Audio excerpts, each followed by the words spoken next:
नमस्कार दोस्तों, डिजिटल गुरुकुल में मैं श्रीकांत आप लोग सबका एक बार फिर से स्वागत करता हूं। दोस्तों, आज हम बात करेंगे कुछ अति महत्वपूर्ण जीके जीएस के प्रश्नों के बारे में जो हमेशा एग्जाम में बार बार रिपीट होते हैं। रिसेंटली आरआरबी एनटीपीसी के एग्जाम में भी ये सारे प्रश्न पूछे गए और एसएससी में भी पूछे गए। सो आपके आने वाले एग्जाम के लिए मोस्ट इंपॉर्टेंट है, साथ में आपके रिवाइज भी है कि आप कितना जानते हैं। अगर आप लोगों को इनमें से किसी का उत्तर आता है तो आप मुझे कमेंट बॉक्स पे कमेंट कर सकते हैं। पहला प्रश्न कंप्यूटर से लेते हैं, मोस्ट इंपॉर्टेंट, बहुत बार पूछा गया कि फॉर्टन का फुल फॉर्म क्या है, यानी what is the full form of FORTRAN. तो सही उत्तर है, फॉर्टन का फुल फॉर्म है फॉर्मूला ट्रांसलेशन। इसके बारे में थोड़ी सी डिटेल में बात करते हैं, ये किस प्रकार का लैंग्वेज है। सो एग्जाम में आपसे पूछा गया कि फॉर्टन किस प्रकार का लैंग्वेज है, तो फॉर्टन एक हाई लैंग्वेज प्रोग्रामिंग लैंग्वेज है, यानी उच्च स्तरीय प्रोग्रामिंग लैंग्वेज है जिसे कि जॉन बेकस के द्वारा डिजाइन किया गया था। ध्यान रखिए, और इसका मुख्य रूप से उपयोग वैज्ञानिक और गणितीय के प्रयोग के लिए किया जाता है। अच्छा, कुछ ऐसे भी फुल फॉर्म यानी एब्रिविएशन है जो कि बार बार पूछे जाते हैं कंप्यूटर से रिलेटेड। रिसेंटली आरआरबी एनटीपीसी में पूछा गया WWW का फुल फॉर्म क्या होता है। तो सही उत्तर है WWW का फुल फॉर्म होता है वर्ल्ड वाइड वेब। अब अगर आपसे पूछा जाए कि XHTML का फुल फॉर्म क्या होता है, बहुत बार पूछा गया, तो X फॉर होता है एक्सटेंसिबल। ध्यान रखिए, एक्सटेंसिबल होता है X फॉर, एंड HTML का फुल फॉर्म होता है हाइपर टेक्स्ट मार्कअप लैंग्वेज। सो ये सबसे ज्यादा बार पूछा गया कि HTML का फुल फॉर्म क्या होता है। तो HTML का फुल फॉर्म क्या हो गया, हाइपर टेक्स्ट मार्कअप लैंग्वेज। उसमें अगर X ऐड कर दिया जाए तो क्या हो जाएगा, एक्सटेंसिबल।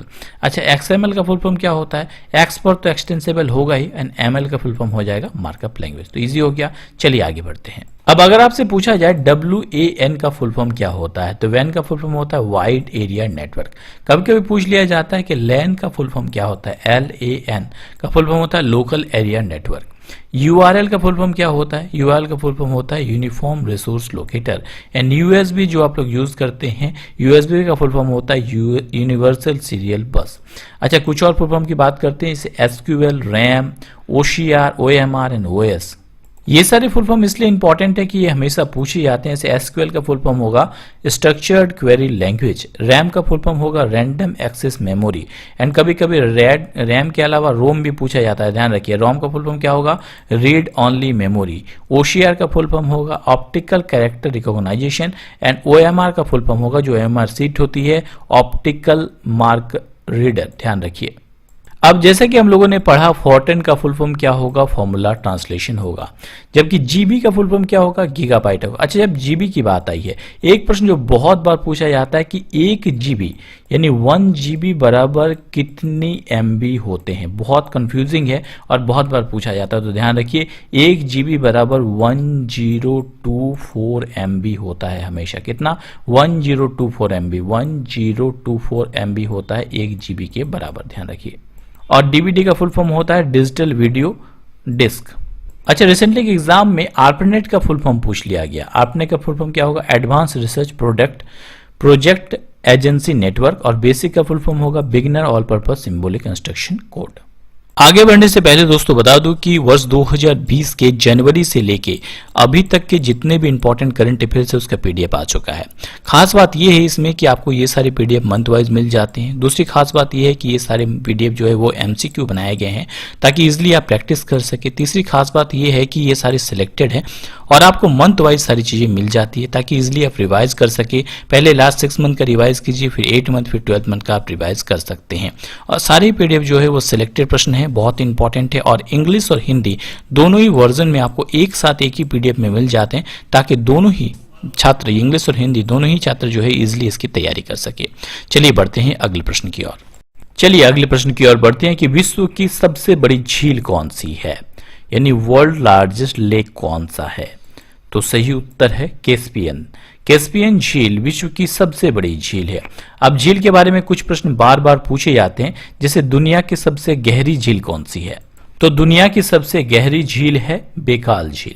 जो कि मीठे पानी की एक झील है और कहाँ पे है, रसिया में है। अच्छा, सबसे बड़ी मीठे पानी की झील पूछी जाए कौन सी है, तो सुपीरियर झील है, ध्यान रखिए, कनाडा संयुक्त अमेरिका के बीच में है ये। और विश्व की सबसे बड़ी झील कौन सी है, कैस्पियन सागर है। और ये कैस्पियन सागर जो है 5 देशों से होकर घिरी हुई है, ईरान, रसिया, कजाकिस्तान, अजरबैजान और तुर्कमेनिस्तान। विश्व की सबसे नमकीन झील कौन सी है, तो मृत सागर यानी डेड्स जो सागर है, जो कि इजराइल, जॉर्डन और वेस्ट बैंक से घिरी हुई है। विश्व के समुद्र तल से सबसे कम ऊंचाई में स्थित झील कौन सी है, तो वो भी मृत सागर है। भारत की सबसे बड़ी झील की बात करते हैं तो भारत का सबसे बड़ा झील कौन सा है, सांभर झील है, जो कि राजस्थान में है। भारत में मीठे पानी की सबसे बड़ी झील कौन सी है, तो कोल्लूरू झील है, जो कि आंध्र प्रदेश में है। और भारत की सबसे बड़ी तटीय लेगून कौन सी है, चिल्का झील है, जो कि उड़ीसा में है। इसके अलावा जिसे किसी हाल में प्रश्न एक पूछ लिया गया, बहुत ही इंपॉर्टेंट प्रश्न है कि किस देश को 1000 झीलों की भूमि कहा जाता है, तो फिनलैंड को 1000 झीलों की भूमि कहा जाता है, ध्यान रखिए। अगला महत्वपूर्ण प्रश्न है कि नाट्य शास्त्र पुस्तक के लेखक कौन है, यानी who is the author of the book नाट्य शास्त्र। तो सही उत्तर है, नाट्य शास्त्र जो है वो भरत मुनि द्वारा लिखी गई है और ये संस्कृत में लिखी गई है। इनमें भारतीय जो डांस कल्चर है उनके बारे में सारी डिटेल बातें लिखी गई है। भरत मुनि द्वारा लिखी ये पुस्तक है, बहुत ही इंपॉर्टेंट है। अब जब पौराणिक पुस्तक की बात आई है तो बहुत बार पूछे जाते हैं इनके बारे में। कुछ इंपॉर्टेंट पुस्तक को हम लोग देख लेते हैं जो कि आने वाले एग्जाम के लिए बहुत इंपॉर्टेंट होगा। जैसे कि पूछा जाता है कि मुद्रा राक्षस के रचयिता कौन है, तो बैसाख दत्त द्वारा मुद्रा राक्षस लिखी गई है। राज तरंगिनी के लेखक कौन है, तो कल्हन द्वारा लिखी गई है राज तरंगिनी। इसके अलावा पूछा जाता है कि जो बुद्ध चरित्र किसके द्वारा लिखी गई है, तो अश्वघोष द्वारा बुद्ध चरित्र लिखी गई है। इसके अलावा जैसे मैंने बताया कि नाट्य शास्त्र किसके द्वारा लिखी गई है, तो भरत मुनि के द्वारा नाट्य शास्त्र लिखी गई है। मोस्ट इंपॉर्टेंट जो सबसे ज्यादा बार पूछी जाती है कि अभिज्ञान शकुंतलम, रघुवंशम और विक्रमसी ये किसके द्वारा लिखी गई, ये सारे जो है संस्कृत के महान कवि कालिदास के द्वारा लिखी गई है। ध्यान रखिए, अभिज्ञान शकुंतलम, विक्रमसी और रघुवंशम ये सारे कालिदास के द्वारा लिखी गई है। एंड अमर कोश जो है ये जो है अमर सम्हा द्वारा लिखी गई है। अगला प्रश्न है कि ऑस्ट्रेलिया की राजधानी क्या है, तो सही उत्तर है ऑस्ट्रेलिया की राजधानी है कैनबरा और यहाँ के प्राइम मिनिस्टर है स्कॉट मॉरिसन और करेंसी है ऑस्ट्रेलियन डॉलर। अच्छा, ऑस्ट्रेलिया के बारे में कुछ प्रश्न जो बार बार पूछे जाते हैं एक बार रिवाइज कर लेते हैं, क्योंकि जब भी किसी राज्य या देश की बात आती है तो आप कोशिश कीजिए कि उससे रिलेटेड जितने भी प्रश्न होंगे उसे एक बार कवर कर ले। जैसे बात आई है ऑस्ट्रेलिया की, तो ऑस्ट्रेलिया महाद्वीप की खोज किसने की थी, तो एबल तस्मान और कप्तान जेम्स कुक के द्वारा ऑस्ट्रेलिया महाद्वीप की खोज की गई थी। विश्व में कौन सा देश पूरे महाद्वीप पर फैला हुआ है, तो वह है ऑस्ट्रेलिया। ऑस्ट्रेलिया महाद्वीप में कितने देश हैं, तो कुल 22 देश है। ऑस्ट्रेलिया के मूल निवासियों को क्या कहा जाता है, तो एबोर्जिन्स कहा जाता है ऑस्ट्रेलिया के मूल निवासियों को। इसके अलावा ऑस्ट्रेलिया महाद्वीप की प्रमुख पर्वत श्रृंखला कौन सी है, तो डिवाइडिंग रेंज है। ऑस्ट्रेलिया का सर्वोच्च शिखर का नाम क्या है, तो ये डिवाइडिंग रेंज में ही स्थित है, उसका नाम है कोत्सुको। ऑस्ट्रेलिया और न्यू गिनी के बीच कौन सी जल संधि है, तो टॉरेस जल संधि है ऑस्ट्रेलिया और न्यू गिनी के बीच में। इसके अलावा विश्व प्रसिद्ध मेरिनो ऊन का उत्पादन कौन से देश में होता है, तो ये ऑस्ट्रेलिया में होता है। ये विश्व का सबसे बड़ा ऊन निर्यातक देश है ऑस्ट्रेलिया। चलिए आगे बढ़ते हैं। अगला प्रश्न है कि इंटरपोल का हेडक्वार्टर यानी मुख्यालय कहाँ स्थित है, तो सही उत्तर है इंटरपोल का हेडक्वार्टर स्थित है आपके कहाँ पे, लियोन में स्थित है इंटरपोल का हेडक्वार्टर। बहुत इंपॉर्टेंट है, कहाँ, लियोन में। अब ये लियोन कहाँ पे, ये लियोन है आपके फ्रांस में। इंटरपोल की बात करते हैं, इसे अंतर्राष्ट्रीय आपराधिक पुलिस संगठन कहा जाता है, जिसे आमतौर पे हम लोग इंटरपोल के नाम से जानते हैं। इसकी स्थापना हुई थी 1923 में। कुल 194 देश इसमें अभी शामिल है और इसका हेडक्वार्टर लियोन फ्रांस में है। अब जब बात हेडक्वार्टर की आई है तो दोस्तों कैसे आप याद कर सकते हैं कैसे किसी हेडक्वार्टर को, तो आपको एक ट्रिक बताता हूं छोटी सी। इस तरह से आप चीजों को याद कर सकते हैं। चाहेंगे तो मैं अलग से वीडियो भी बना दूंगा, आप कमेंट बॉक्स पे कमेंट कर सकते हैं। जैसे कि बहुत सारे अंतर्राष्ट्रीय संगठन का मुख्यालय यानी हेडक्वार्टर जेनेवा में है, तो आप एक बार में याद कर लीजिए कि जेनेवा में किसका हेडक्वार्टर है। बहुत इजी है, बस आपको याद रखना है, जीने के लिए शरणार्थी खराब मौसम में श्रम करे तो स्वस्थ और व्यापार अच्छा होता है और उनके गेट पर रेड क्रॉस लग जाता है। बस इतनी सी चीजें आपको याद करनी है। आपको याद हो जाए कि जेनेवा में किसका किसका हेडक्वार्टर है। क्या याद करना है, जीने के लिए शरणार्थी खराब मौसम में श्रम करे तो स्वास्थ्य और व्यापार अच्छा होता है और उनके गेट पर रेड क्रॉस लग जाता है। आपको क्या याद हो गया? जीने, यानी कि जिनेवा में जिसका हेडक्वार्टर है, आपको याद हो जा रहा है। इससे के लिए शरणार्थी, शरणार्थी से याद हो जाता है, यानी विश्व शरणार्थी संगठन यानी UNHCR का हेडक्वार्टर कहाँ पे है? जिनेवा में है। नेक्स्ट है जीने के लिए शरणार्थी मौसम, मौसम का अर्थ है विश्व मौसम विज्ञान संगठन यानी WMO का हेडक्वार्टर कहाँ पे है? जिनेवा में है। नेक्स्ट है श्रम, जीने के लिए शरणार्थी खराब मौसम में श्रम, श्रम के लिए क्या याद हो जाता है कि विश्व श्रम संगठन ILO का हेडक्वार्टर कहाँ पे है? जिनेवा में है। इसके अलावा स्वास्थ्य, स्वास्थ्य से क्या हो जाता है? विश्व स्वास्थ्य संगठन WHO का हेडक्वार्टर जिनेवा में है। व्यापार से याद हो जाता है विश्व व्यापार संगठन WTO का हेडक्वार्टर जिनेवा में है। गेट, यहाँ से आप लोग देख पा रहे हैं गेट पर रेड क्रॉस, तो गेट से याद होता है GATT का हेडक्वार्टर कहाँ पे? जिनेवा में है। और रेड क्रॉस सोसाइटी का भी हेडक्वार्टर कहाँ पे है? जिनेवा में है। इसके अलावा जिनेवा में आपको ITU यानी अंतर्राष्ट्रीय दूरसंचार संघ का भी हेडक्वार्टर मिल जाएगा। बहुत इंपॉर्टेंट है, इस प्रकार से एक बार आप चीजों को देख लीजिए, आपको याद हो जाएगा किसका हेडक्वार्टर जिनेवा में है। आगे बढ़ते हैं अगले प्रश्न की ओर। अगला प्रश्न है कि भारत की पहली यात्री ट्रेन यानी पैसेंजर ट्रेन कहां से कहां तक चली? देखिए पूछा गया है पैसेंजर ट्रेन के बारे में कि भारत की पहली पैसेंजर ट्रेन कहां से कहां तक चली। तो उत्तर होगा ये बोरी बंदर से थाने के बीच में चली थी।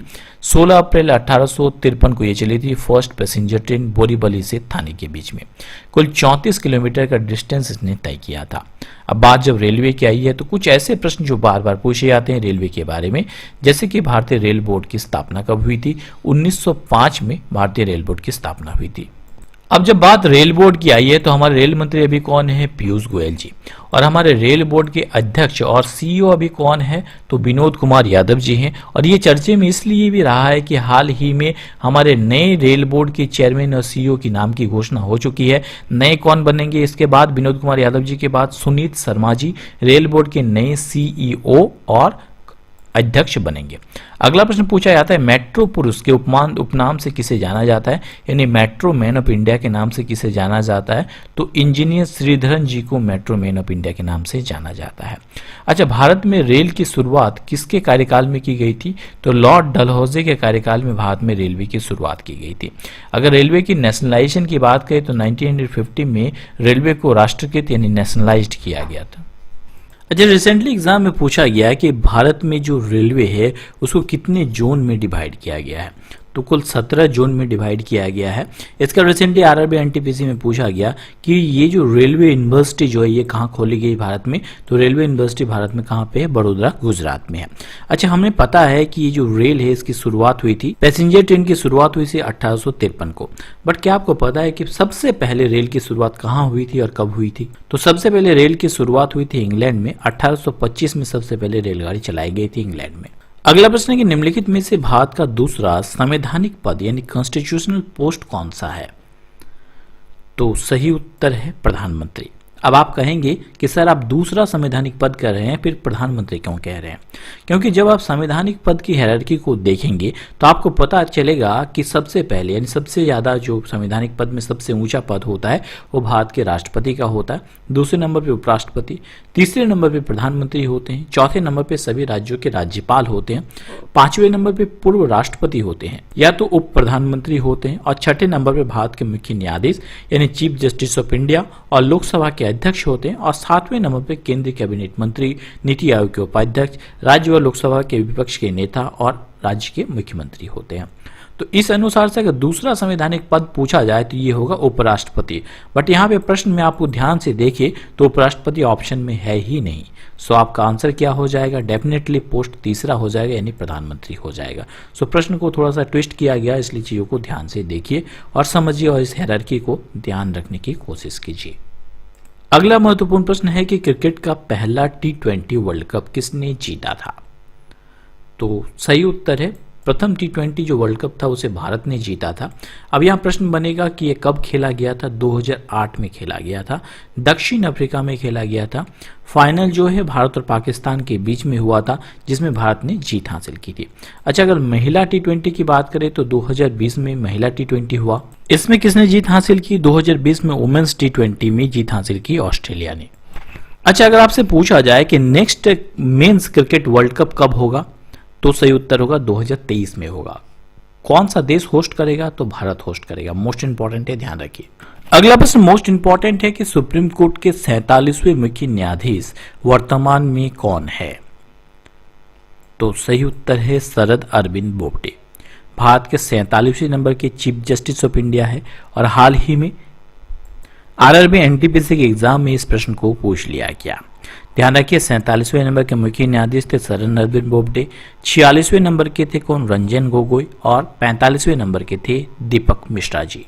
अब जब बात आई है मुख्य न्यायाधीश की यानी चीफ जस्टिस ऑफ इंडिया की, तो इनके बारे में कुछ प्रश्न जो बार बार पूछे जाते हैं, जैसे भारत के पहले मुख्य न्यायाधीश कौन थे? तो एच.जे. कनिया जी भारत के पहले मुख्य न्यायाधीश यानी चीफ जस्टिस ऑफ इंडिया थे। इसके अलावा इनकी नियुक्ति किसके द्वारा की जाती है? तो भारत के राष्ट्रपति यानी प्रेसिडेंट ऑफ इंडिया के द्वारा इनकी नियुक्ति की जाती है।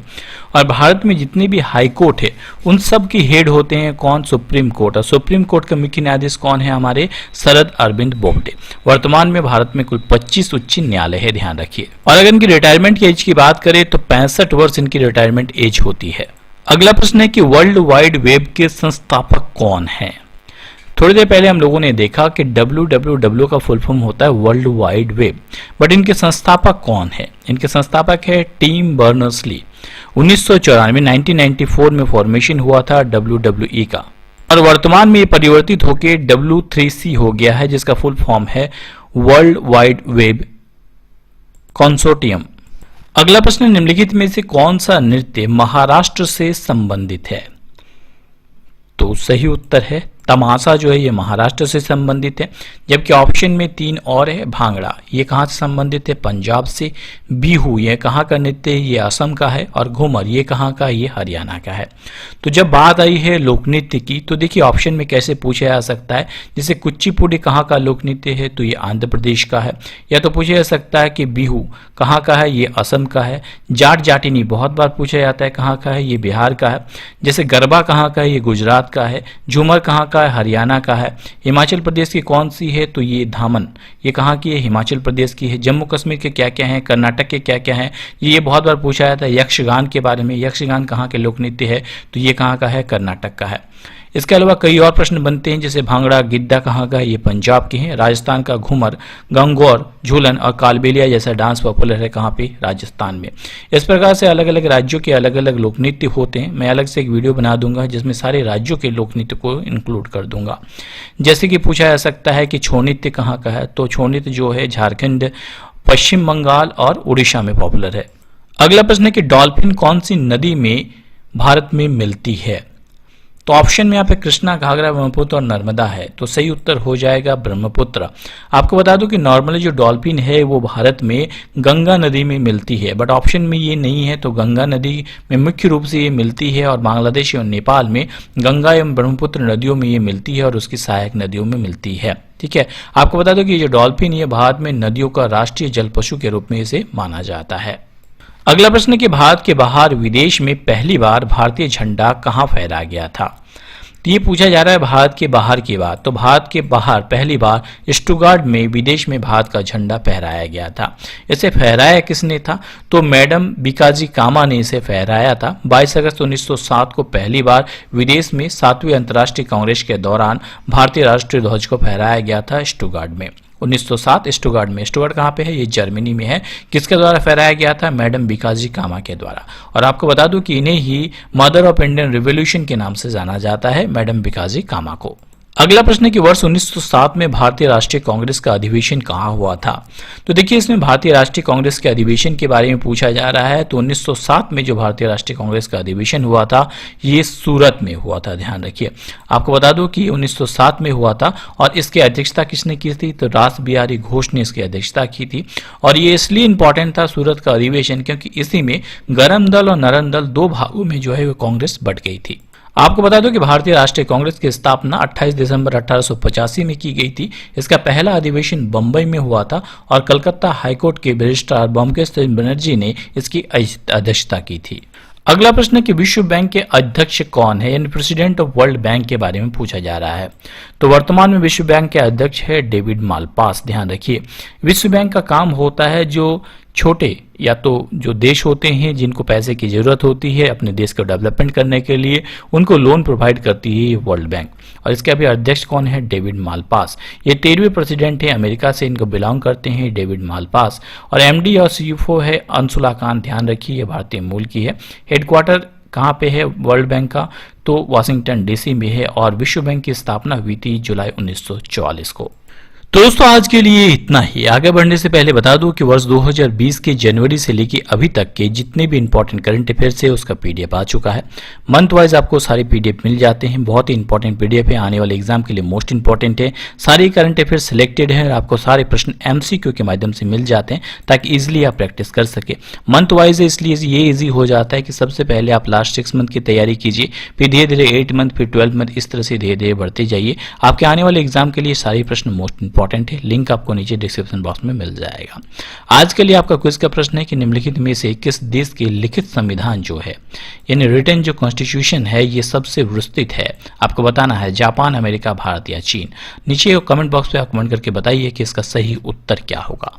तो दोस्तों आज के लिए इतना ही। जल्द ही लौटेंगे नई वीडियो नए नॉलेज के साथ। तब तक हंसते रहिए, मुस्कुराते रहिए। Thanks for watching my video. जय हिंद, जय भारत दोस्तों।